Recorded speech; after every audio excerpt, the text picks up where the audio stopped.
இளைய பாரத நேயர்களுக்கு வணக்கம். அதாவது அந்த கல்ஃப் கண்ட்ரீஸில் நடக்கக்கூடிய வார்னாலையும் சரி, ஈரான், இஸ்ரேல், அமெரிக்கா அந்த போர்னாலையும் சரி, நம்மளுக்கு நிறையா பிரச்சனைகள் வந்துட்டு இருக்குது. பொறுமையாக வந்துக்கிட்டு இருக்குது. அதுவும் ஏன்னா ஈரானுடைய ஒரு நட்பு இருக்கிறனால இந்த பிரச்சனைகள்லாம் சின்ன சின்னதாக வந்துக்கிட்டு இருக்குது. ஆனால் மற்ற கண்ட்ரீஸ்லாம் பார்த்தீங்கன்னா எல்லாத்துக்கும் மிகப்பெரிய பிரச்சனைகள் தான் வாழ்ந்துக்கிட்டு இருக்காங்க. அது நம்மளுக்கு இங்கே இருக்கக்கூடிய ஊடகங்களுக்கு நம்மளுக்கு சரியாக தெரிய வரது இல்லை. ஏன்னு பார்த்தா அப்படின்னா பாகிஸ்தான்லாம் பார்த்தீங்கன்னா பெட்ரோல் டீசல் விலை அந்தளவுக்கு போயிடுச்சு. ஸ்ரீலங்காவில் நிறைய பெட்ரோல் பங்க்லாம் க்ளோஸ் பண்ணிட்டானுங்க. பங்களாதேஷ் ஏன் அமெரிக்காவிலேயே பார்த்தீங்கன்னா ரேட்டை இன்க்ரீஸ் பண்ணி வச்சிருக்காங்க. பெட்ரோல் ப்ரொடியூஸ் பண்ணக்கூடிய கண்ட்ரியே வந்து அவ்வளோ பர்சன்டேஜ் இன்க்ரீஸ் பண்ணி வச்சிருக்காங்க.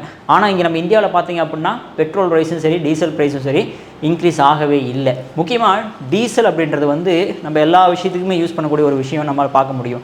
எங்கே போனாலுமே பைக் ஆகட்டும், கார் ஆகட்டும், அதுக்கப்புறமேட்டி நம்மளுடைய டீசல் ஜென்ரேட்டர் ஆகட்டும், நிறைய விஷயங்களுக்கு நம்ம டீசல் யூஸ் பண்ணக்கூடிய அத்தியாவசிய பொருளாக இருக்குது. பெட்ரோலும் கூட தான். க்ரூட் ஆயில் ப்ரைஸ் ஆட்டோமேட்டிக்காக வந்து ஆல்ரெடி பார்த்த மாதிரியே வந்து அதை ஒரு பேரல் $70 இருந்தது, இப்போ $100 மேலே தாண்டி போய்கிட்டு இருக்குது. ஸோ அந்த டைமில் ஆட்டோமேட்டிக்காக இங்கே இருக்கக்கூடிய நம்ம உற்பத்தி பண்ணக்கூடியவங்க என்ன பண்ணணும், அங்கேருந்து வாங்கும்போது $70 வாங்கினது இப்போ $100 பக்கமாக போயிடுச்சு ஒரு பேரல் க்ரூட் ஆயிலோட ப்ரைஸு. அப்போ ஆட்டோமேட்டிக்காக இங்கே இருக்கவங்க பெட்ரோல் டீசல் ப்ரைஸ் இன்க்ரீஸ் பண்ணியே ஆகணும். அதில் வழியும் கிடையாது. எப்படி இன்க்ரீஸ் பண்ணுறாங்க அப்படின்னு பார்த்தீங்கன்னா, நம்ம இண்டஸ்ட்ரியல் அண்ட் கமர்ஷியல் யூஸ் பண்ணக்கூடிய, அதாவது தொழிற்சாலைகளுக்கும் யூஸ் பண்ணக்கூடிய டீசல் ஆகட்டும், அதே மாதிரி நம்ம வணிகத்துக்கு யூஸ் பண்ணக்கூடிய டீசல் ஆகட்டும், ₹22 அதிகமாகுது. ஒப்பனா சொல்லணும். அப்போ $90 இருந்ததுன்னா $112 வந்து இப்போ டீசலோட ரேட்டாக இருந்திருக்கணும். ஆனால் என்ன பண்ணுறாங்க அப்படின்னா, நம்ம கவர்மெண்ட் வந்து பல ஸ்டெப்ஸ் எடுத்துகிட்டு வந்துட்டு இருக்குது. அதே இல்லாமல் மக்களை கொண்டு போய் இந்த பிரச்சனைகள், அதாவது அந்த ஈரான் நடக்கக்கூடிய வார்னால மக்களுக்கு பிரச்சனை வந்துடக்கூடாதுன்றதுக்காக பல நடவடிக்கைகள் எடுத்துகிட்டு வந்துட்டு இருக்காங்க. ஸோ அதில் முக்கியமான நடவடிக்கை என்னவா எடுக்கப்படுது அப்படின்னு பார்த்தீங்கன்னா, எக்ஸைஸ் டியூட்டி அப்படிம்பாங்க. அதாவது கலால் வரி. அதாவது அந்த மேனுஃபேக்சர், அதாவது தயாரிக்கக்கூடிய நிறுவனங்கள் மீது போடக்கூடிய வரியை வந்து கம்மி பண்ணுறாங்க. $17 கம்மி பண்ணுறாங்க. ஸோ அதனால் வந்து பெட்ரோல் ப்ரைஸும் டீசல் ப்ரைஸும் பார்த்தோம் அப்படின்னா வந்து அது வந்து அதிகமாகாமல் அதே ரேட்டில் கிட்டத்தட்ட அந்த $92 $93 என்ற ரேட்லேயே வந்து நிலைச்சு நின்றுக்கிட்டு இருக்கு. டீசலுடைய ரேட்டும் சரி, பெட்ரோலுடைய ரேட்டும் சரி. ஸோ இந்த மாதிரி சுச்சுவேஷனில் கவர்மெண்ட் வந்து துரித நடவடிக்கை எடுத்து இந்த மாதிரி டீசல் பெட்ரோலுமே வந்து நம்ம எல்லா பக்கமும் இருந்தே வாங்குவோம். ஏன்னா இப்போ கல்ஃப் கண்ட்ரிஸ் அஃபெக்ட் ஆனால் நம்மளுக்கு எவ்வளோ பெரிய பாதிப்பு வருதுங்கிறது கிட்டத்தட்ட தெரிஞ்சு போச்சு. ஸோ அதனால் எல்லாத்துலேருந்து நம்ம வந்து பெட்ரோல் டீசல் வாங்குவோம் அப்படின்றதுக்காக வாங்கிட்டு இருக்கோம். முக்கியமாக ரஷ்யாட்டிருந்து நம்ம நிறைய வாங்கிட்டு இருக்கோம். அவங்களுமே வந்து சரி ஓகே, இந்தியா ரொம்ப நட்பு நாடு அப்படின்ற காரணத்துக்காக ரொம்ப குறைவான இப்போ கொடுக்குறாங்க. அந்தளவுக்கு ரஷ்யாவோட நட்பாக இருக்கிற காரணத்தினால வந்து நம்மளுக்கு இந்தளவுக்கு வந்து ரேட் ஏறாமல் இருக்கிறதுக்கு ஒரு முக்கிய காரணமாக இருக்குது. அதுவும் இல்லாமல் மோடி அவர்கள் வந்து அப்பப்போ வந்து ஒரு மீட்டிங் மாதிரி கமிட்டி போட்டு முக்கியமான அமைச்சர்கள் எல்லாத்தையும் கூப்பிட்டு, முக்கியமான அதிகாரிகளை கூப்பிட்டு நம்ம என்ன மாதிரி ஸ்டெப்ஸ் எடுத்தோம்னா நம்மளுக்கு வந்து பொதுமக்களுக்கு போய் இந்த பாதிப்பு ஏற்படுத்தாது அப்படின்ற மாதிரி பார்த்து பேசிக்கிட்டு வந்துட்டுருக்காங்க.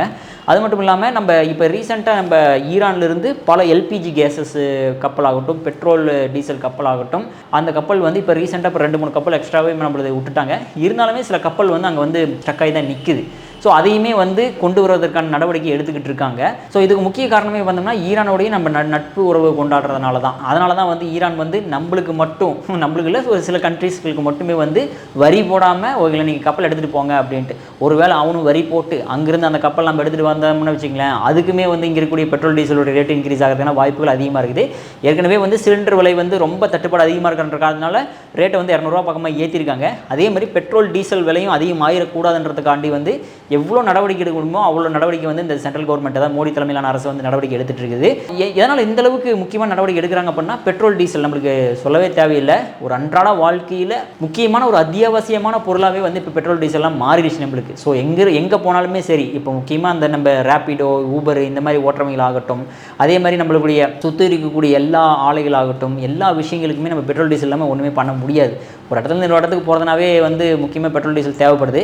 இருந்தாலுமே அதையுமே நம்ம குறைக்கணும் அப்படின்ற காரணத்துக்காக தான் வந்து இப்போ வந்து ஸ்கூட்டர், வெஹிக்கிள் எல்லாமே யூஸ் பண்ண ஆரம்பிச்சிருக்காங்க. அதையுமே வந்து இந்தியா வந்து எவ்வளோ இம்ப்ளிமெண்ட் பண்ண முடியுமோ அவ்வளோ இம்ப்ளிமெண்ட் பண்ணிக்கிட்டு இருக்காங்க. அங்கே இருக்கக்கூடிய பிளான்ட் எல்லாமே இங்கே கொண்டு வந்து இன்ஸ்டால் பண்ணி அதையுமே வந்து துரித நடவடிக்கை எடுத்துட்டு தான் இருக்காங்க. ஸோ பெட்ரோல் டீசலை மட்டுமே நம்ம நம்பி வாழ்க்கை வாழ்ந்துட்டு இருந்தோம் அப்படின்னா இன்றைக்காக இந்த மாதிரி பிரச்சனை வந்துன்னா மிகப்பெரிய ப்ராப்ளம் வருன்றதுக்காக அடுத்த கட்ட நடவடிக்கை என்ன எடுக்கலாம் அப்படின்றதுக்காக தான் வந்து இந்த மாதிரி மோடி அவர்கள் வந்து இந்த கமிட்டிலாம் ஃபார்ம் பண்ணி டெய்லி பேச்சுவார்த்தை நடத்திக்கிட்டு இருக்காப்புல.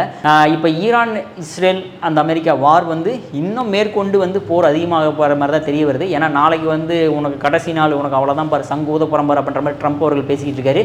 எனக்கு நீ உதறியால் நான் உதறினா பார்த்துக்கலாம் அப்படின்ற மாதிரி ஈரானுமே வந்து அவங்களுக்கு ரிப்ளை கொடுத்துட்டு இருக்காங்க. ஸோ எனக்கு தெரிஞ்சு இப்போதைக்கு வந்து போர் வந்து முடிவடைகிற வாய்ப்புகள் இல்லை. ஸோ அதனால் வந்து இப்போ எலெக்ஷனுமே நடந்துகிட்டு இருக்க காரணத்தினால எல்லாருமே வந்து கூர்ந்து கவனிச்சுக்கிட்டு இருக்காங்க என்ன நடக்க போகுது அப்படின்றத. ஸோ பொறுத்திருந்து பார்ப்போம் என்ன நடக்குதுன்று. நன்றி, வணக்கம்.